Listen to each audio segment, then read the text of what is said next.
হ্যাঁ না সরকারকে তো এই যে সরকারকে দিচ্ছে সেটা তো আপনি দেখতে পাচ্ছেন না। কন্ট্রাক্টর যে সরকারকে দিচ্ছে কি না দিচ্ছে সেটা কি আপনি জানতে পারছেন? জানতে পারছেন। তাহলে আপনি কি করে জানলেন এটা সরকারকে দিচ্ছে? ও কি আপনাকে হিসেব দেয়? হিসেব দেন, ওটা নিয়ে চলে যায়। Goods service and tax.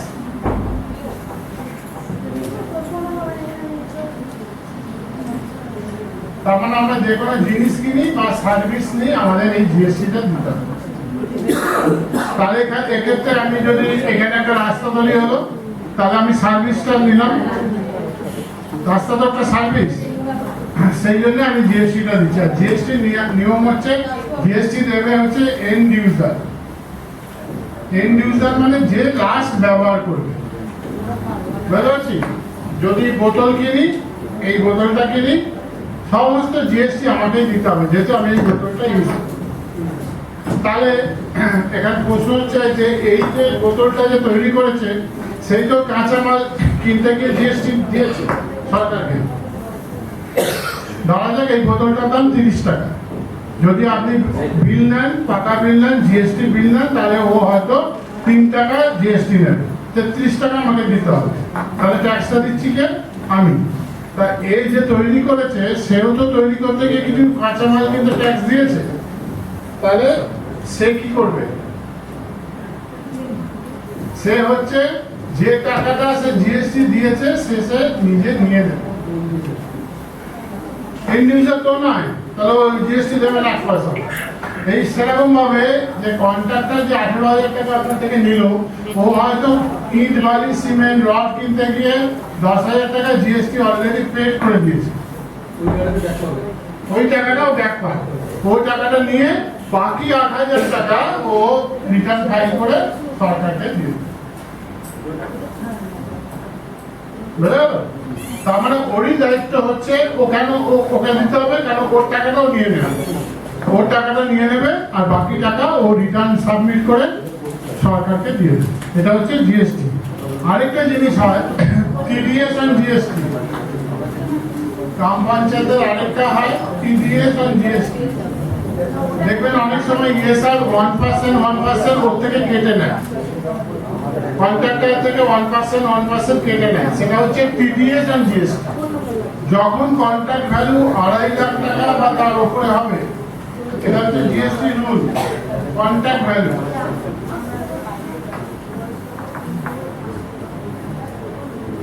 2.5 lakh টাকা বা তার উপরে হবে কন্ট্রাক্ট ভ্যালু, তখন তাকে যখন বিল পেমেন্ট করা হবে তখন 1% কেটে গ্রাম পঞ্চায়েত আবার জিএসটি ডিপার্টমেন্টে জমা করবে।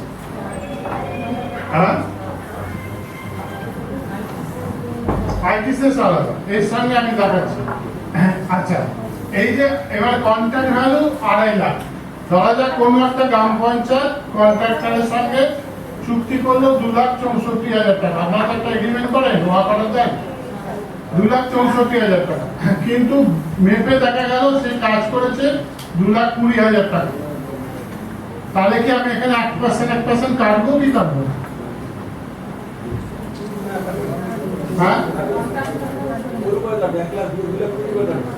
হ্যাঁ, যেহেতু আমার কন্ট্রাক্ট ভ্যালুটা হচ্ছে 2.5 লাখের উপরে, 2,20,000 উপর কাটবে, কিন্তু কাটবে। কিন্তু যদি আমার কন্ট্রাক্ট ভ্যালু হয় এইটা আর বিল ভ্যালু হয় এটা, তাহলে কিন্তু কাটবে না, যেহেতু কন্ট্রাক্ট ভ্যালু 2.5 লাখ টাকার কম। ঠিক আছে? এইবার ওনার যেটা প্রশ্ন হচ্ছে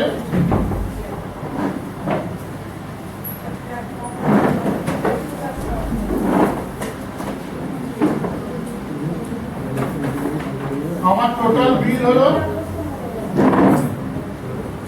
1 লাখ টাকা, and GST 18%, 18,000 টাকা, and labor cess 1%, আবার less labor cess 1%, less income tax 1% on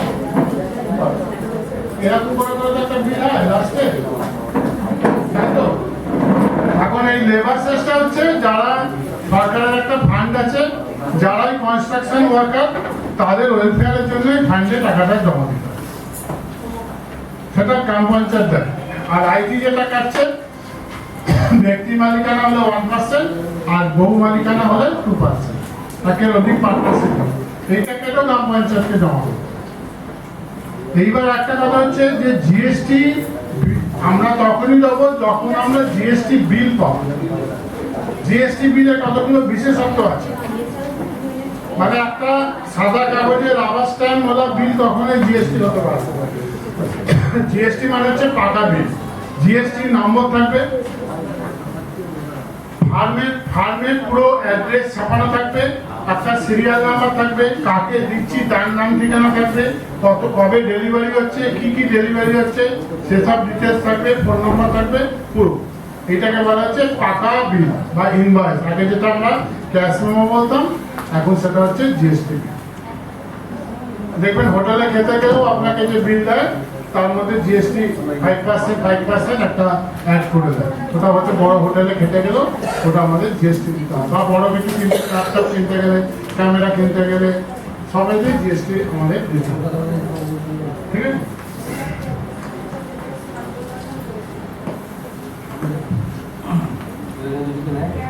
মাটিতে জিএসটি নেয়, মাটিতে জিএসটি নেয়। এরপরে হচ্ছে হিসাব রক্ষণ। আমাদের এখন হিসাব রক্ষণ হচ্ছে সহজ সরলে গ্রাম পঞ্চায়েত প্রধানদের এটা কাজ, সেটা হচ্ছে ডেলিকার ডেলি ব্যালেন্সটা চেক করবেন। আর যে যে ভাউচার গুলো হচ্ছে ভাউচার গুলো ভালোভাবে দেখে তবে পাসপোর্ট পেমেন্ট কতগুলো ভাউচার হলো, কিনতে গেল না গেল ওইগুলো, আর ফান্ড পজিশন কোন ফান্ডে টাকা আছে এইটুকু দেখলেই চলবে। ডিটেলস সহজ আপনাদের জানার অতটাও দরকার নেই। প্রতিবেদন ফিনান্সিয়াল দুটো প্রতিবেদন দেওয়া হয়, একটা মাসের 26 ফর্ম 26, একটা হচ্ছে ষান্মাসিক ফর্ম 27।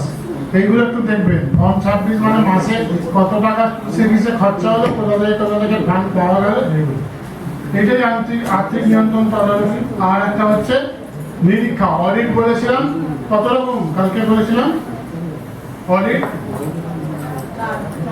হ্যাঁ কি কি অডিট কি কি? 4 রকম। একটা হচ্ছে ইন্টারনাল অডিট,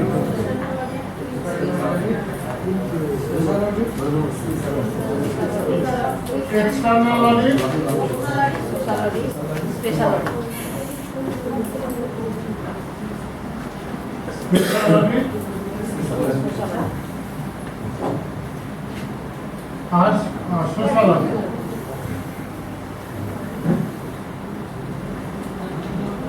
এটা কে করে? ইন্টারনাল অডিটটা কে করে? কাউন্সিলর বা পিডিও স্যার। পিডিও ব্লকের পিডিও বা পাওয়ার সাহেবের নামটা পুরোটা কি? পাওয়ার সাহেবের নামে পুরোটা কি জানে না? পাওয়ার সাহেবের নামে পুরোটা কি? Panchayat accounting and auditing officer. Panchayat audit and accounts officer, তার মানে অডিটটা ওর মধ্যে আছে। এক্সটার্নাল অডিট করে ELA, examiner of local accounts, AG Bengal. বলো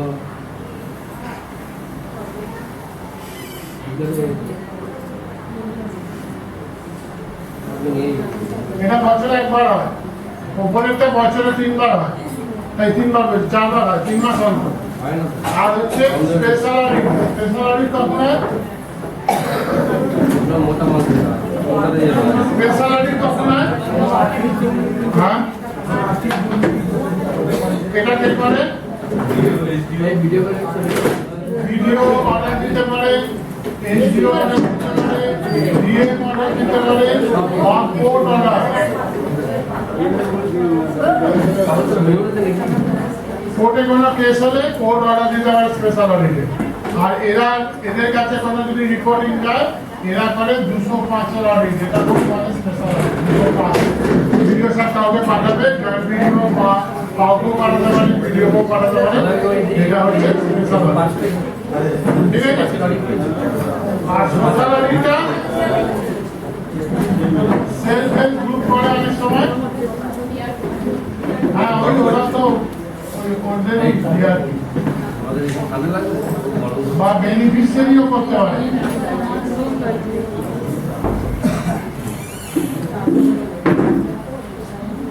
বেনিফিশিয়ারিও করতে পারে, ঠিক আছে।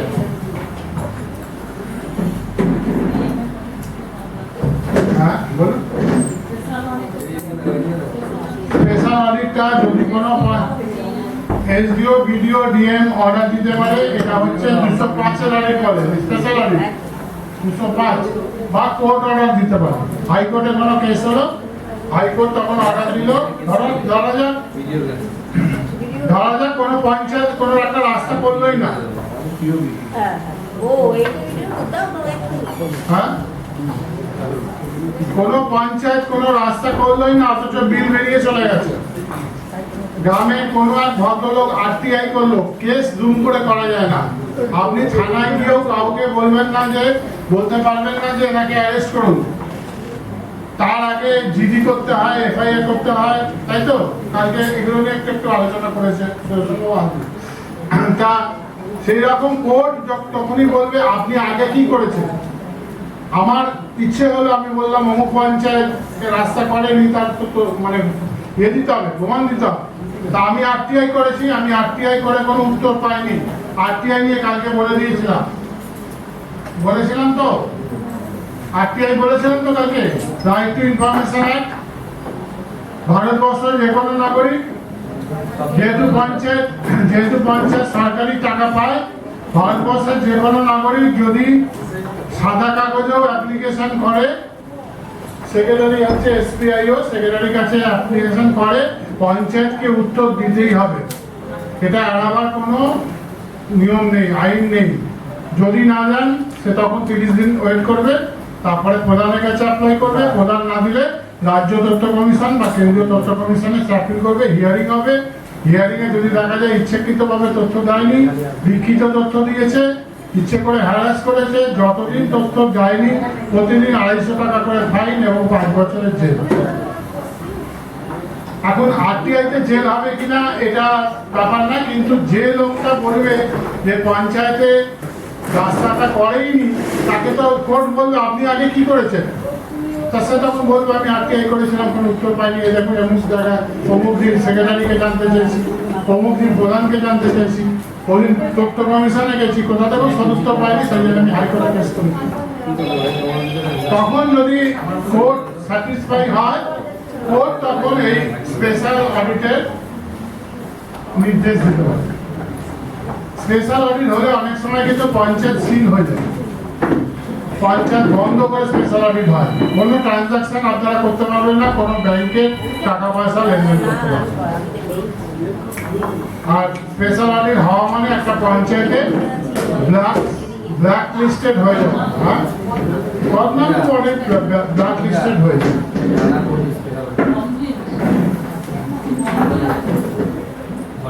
আইন আচ্ছা দেখেছিলাম, যেটা হ্যাঁ ভালো যেটা বলবেন, সেটা হচ্ছে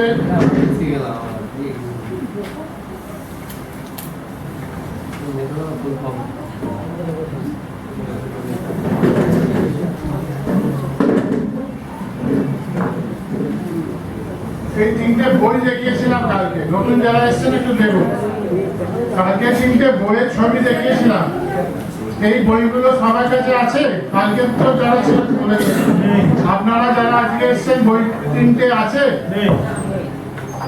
এই 3টে হচ্ছে পঞ্চায়েতে কোরআন, বাইবেল, মহাভারত, রামায়ণ যাই বলুন। এইটা ছাড়া কিন্তু গ্রাম পঞ্চায়েত ভুলভাল চলবে। এক এক জায়গায় সাহেবরা এক রকম নিয়ম বার করে, এক এক জায়গায় সেক্রেটারিরা এক রকম নিয়ম বার করে। আমি কি বলছি এটা গুরুত্ব নয়, এটা কি বলছে, ট্রেনিং এ কি বলছে ওটা আইন নয়। আমি যদিও আইন জেনেই বলছি, তবুও আমার কথা অনেকে বলেন যে ট্রেনিং এ তো আমাদের এটা করতে বলেছে, সেটা কেউ মানবে না। ট্রেনিং এ কি বললাম সেটা মানবে না, মানবে হচ্ছে এই 3টে বই কি লেখা আছে সেইটা আপনি প্রমাণ হিসেবে তাকে দেখাতে পারেন। একটা হচ্ছে ওয়েস্ট বেঙ্গল পঞ্চায়েত আইন 1973, কে করেছিল? হ্যাঁ, ওরা বলুন। আমাদের যিনি মন্ত্রী ছিলেন সুব্রত মুখার্জি, পঞ্চায়েত মন্ত্রী, পরে অনেকদিন ছিলেন, উনি 1973 সালে এই আইনটা করেছিলেন। তখন কংগ্রেসের মিনিস্ট্রি ছিল, তখন তো আর টিএমসি ছিল না। 1973 সালে কংগ্রেসের মিনিস্ট্রিতে উনি হচ্ছেন সর্বকনিষ্ঠ মন্ত্রী হয়েছিলেন, 21 বছর বয়সে সুব্রত মুখার্জি, 72 থেকে 77। সিদ্ধার্থ রায়ের মন্ত্রিসভায় উনি তখন সর্বকনিষ্ঠ, 21 বছর বয়স ছিল না তখন মন্ত্রী হয়েছিলেন। খুব এক্সপিরিয়েন্স লোক, যাকে আমার সৌভাগ্য হয়েছিল ওনার সঙ্গে 4-5 বার দেখা করার, কথাবার্তা বলা। ওরা বাড়িতে বা আমাদের মিটিংয়ে কয়েকবার এসেছিলেন, কিছু কিছু ট্রেনিং সেন্টারও এসেছিলেন। এটাও মনে হয় উদ্বোধন করেছেন, দেখা আছে। এইটা হচ্ছে 1973 সালে পঞ্চায়েত আইন। এইটা হচ্ছে গ্রাম পঞ্চায়েতের প্রশাসনিক নিয়মাবলী, অ্যাডমিনিস্ট্রেটিভ রুলস 2003, 2004, আর এটা হচ্ছে panchayat audit and accounts rule 2007। মানে হিসেব পত্র সমস্ত কিছু এর মধ্যে। যেমন একটা কথা প্রায় শুনতে পাচ্ছি, এমবিতে কি প্রধান সাহেবরা সই করেন? এটা কি কোনো অর্ডার আছে? কেন করেন? আপনি কি সিভিল ইঞ্জিনিয়ার? তাহলে আপনি কি বোঝেন যে সই করেন? অডিটররা কেন চায়? আমরা তো মনে করলাম যে আমরা প্রধান, আমরা জানি না পঞ্চায়েত সমিতি, কিন্তু অডিটররা কেন দেখতে চায়? আপনার সই দেখতে চায়? অবশ্যই অডিটররা, আমরা যতবার অডিটে গেছি, যদি এমপি বুকের সই না থাকে, অডিটররা এখানে বসিয়ে সই করিয়েছে। কিন্তু এর কোনো অর্ডার নেই। অর্ডার নেই, আমিও জানি, আমরাও বলেছি অনেক। আপনি তাহলে এই বইগুলোকে ওনাকে রেফারেন্স হিসেবে দেখাবে যে আপনি দেখান। স্যার এটা বলুন তো, এইটা সম্ভব একটা পঞ্চায়েত প্রধানের জন্য এইসব বই পড়ে একটু পড়তে হবে, একটু পড়তে হবে। এটা বাস্তবে বলুন, এটা সম্ভব যে এটা পড়তে হবে, এটা পরিস্থিতি সামলাবো না অঞ্চল চালাবো না? আপনি যতই করেন আপনাকে করতে হবে, এটা আমি কিন্তু না করতে পারবো না। না করলে আপনি কিন্তু তর্ক করতে পারবেন না। সবাই সবকিছু বলতে পারবে না, তাহলে কেন? এগুলো তো অডিটর না, সব প্রধানের পক্ষে সম্ভব না।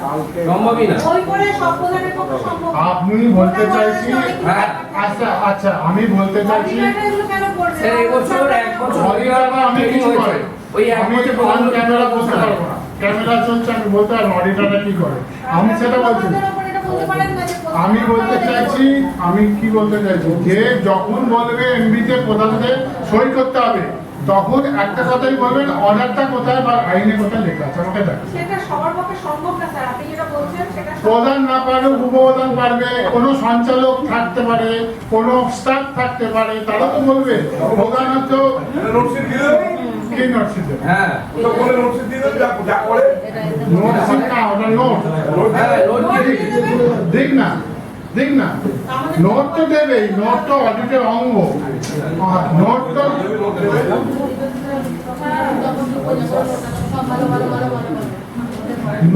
নোট দেবে। ডাক্তাররা যেমন আপনাকে দেখে প্রেসক্রিপশন দেয়, ওইটাই হচ্ছে নোট।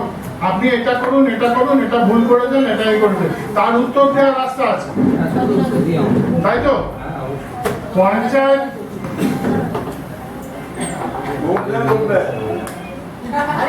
ওটা বলা যাবে না। ডাক্তারদের মধ্যে ঠিক বলেছে, ডাক্তার ট্রিটমেন্ট দেয়, পয়সা দেয়, এটা ক্যামেরার সামনে বলা যাবে না।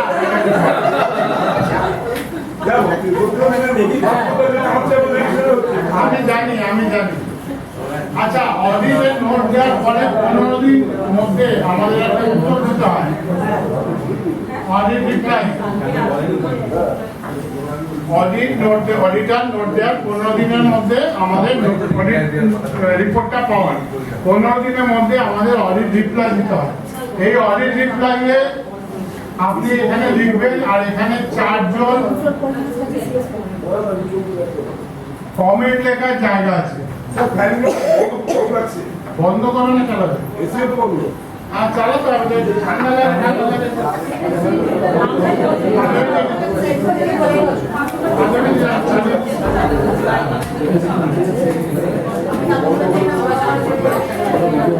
আরো এখন একটা আচ্ছা, অডিটর যেটা দিয়ে যাবে সেখানে আপনি এটা করেননি, এমবিতে সই করেননি, নোট দেবেন। প্রধান এমবিতে সই করেনি, নোট দেবে, এখানে উত্তরটা কি হবে? এইখানে আসুন, আরো লোক আছে। হ্যাঁ,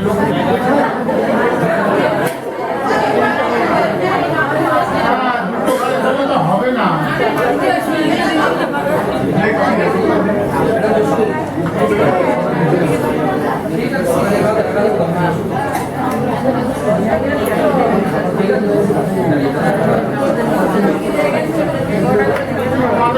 মাঝখানে দিন আর কি করবে? এইখানে দিন।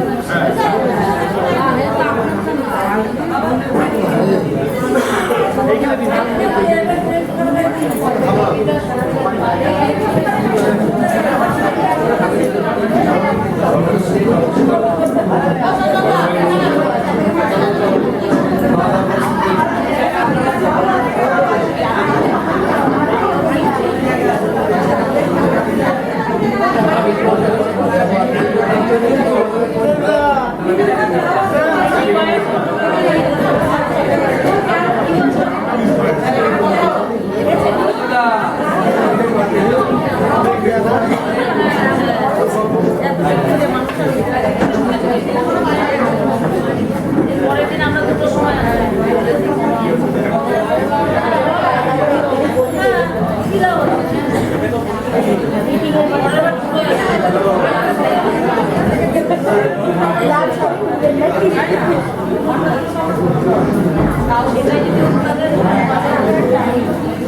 আচ্ছা, নোটে এখানে যদি বলে এমবিতে প্রধানের সই নেই, ঠিক আছে, তখন আমরা উত্তরে কি লিখবো? এই সংক্রান্ত কোনো অর্ডার আমাদের কাছে নেই, সেই জন্য সই করিনি।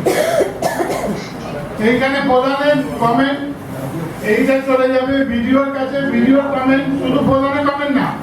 এইবার আপনি কমেন্ট দিলেন যে এই সংক্রান্ত ভিডিও যদি বলে হ্যাঁ আছে বা এটা করতে হবে, তাহলে তিনি আরেকটা দেখান, আরেকটা চলে যাবে এসডিওর কাছে, এসডিও সাহেবের একটা কমেন্ট যাবে, আর একটা যাবে ডিপিআরডিও কাছে, তার একটা কমেন্ট যাবে, পরে অডিটরের কাছে।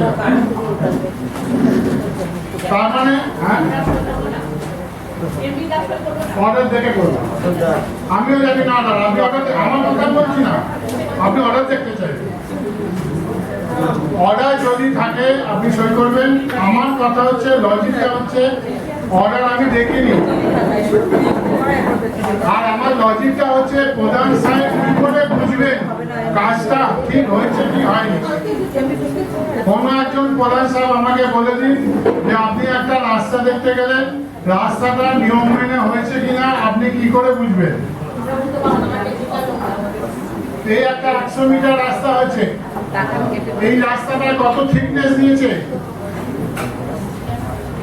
কোন কোন জায়গায় এক্সপেনশন জয়েন দিয়েছে, এই ভেতরে ঢোক করবো এরকম তো হবে না। বসো নিচে বসো হবে না। এই আছে স্যার এখানে চেয়ার দিবি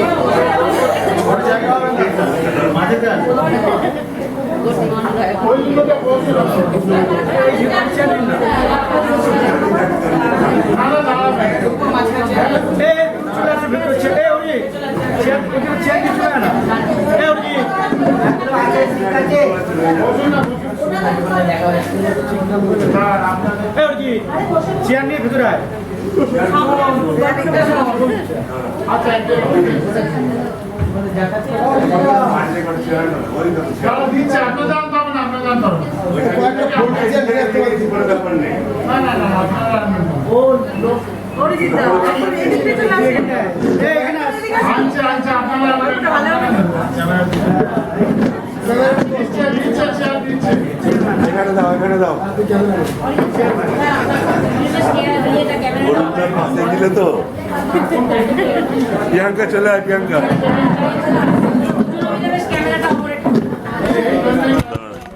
দেখছি তো কোথায় গেল? আরেকটা ছেড়ে দাও এনাও এটা মানুষ সরাই না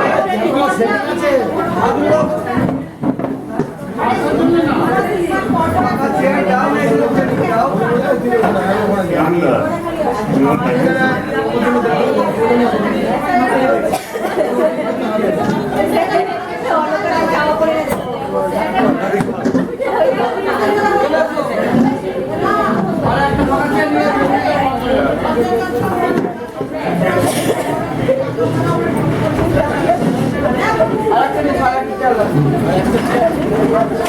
আরেকটা চেয়ার লাগবে।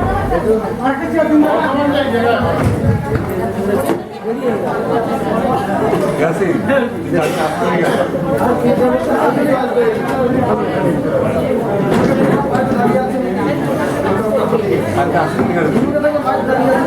আচ্ছা একটু আসতে, দেখেছি, আমি জানি সব। আমি গতকাল আইন বিষয় নিয়ে জাস্ট একটু প্রপাগান্ডা করেছিলাম। তার মধ্যে ছিল ক্রিমিনাল অ্যাক্ট মানে ফৌজদারি আইনটা নিয়ে। তার মধ্যে শুধুমাত্র পুলিশটা দেখিয়েছিলাম, তাই তো? কি দেখিয়েছিলাম?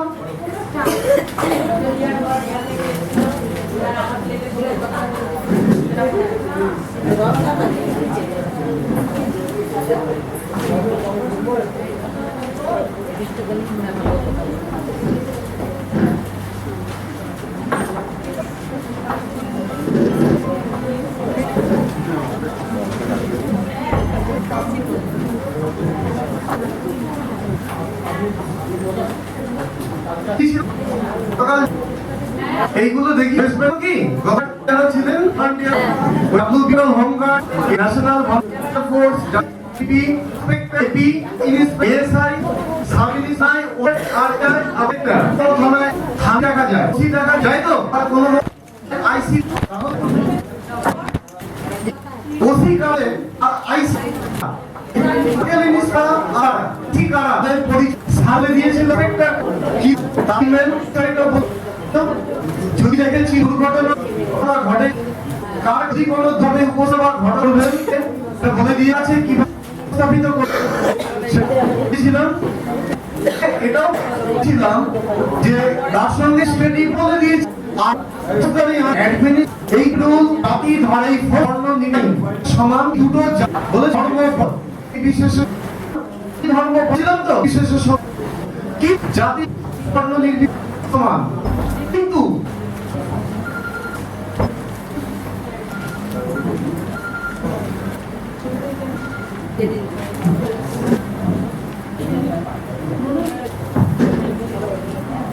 এই আইনটাকে আমাদের দেওয়া হচ্ছে কিন্তু আছে সমান নয়, পুরো দোষ এটা নিয়ে আমাদের দেশ।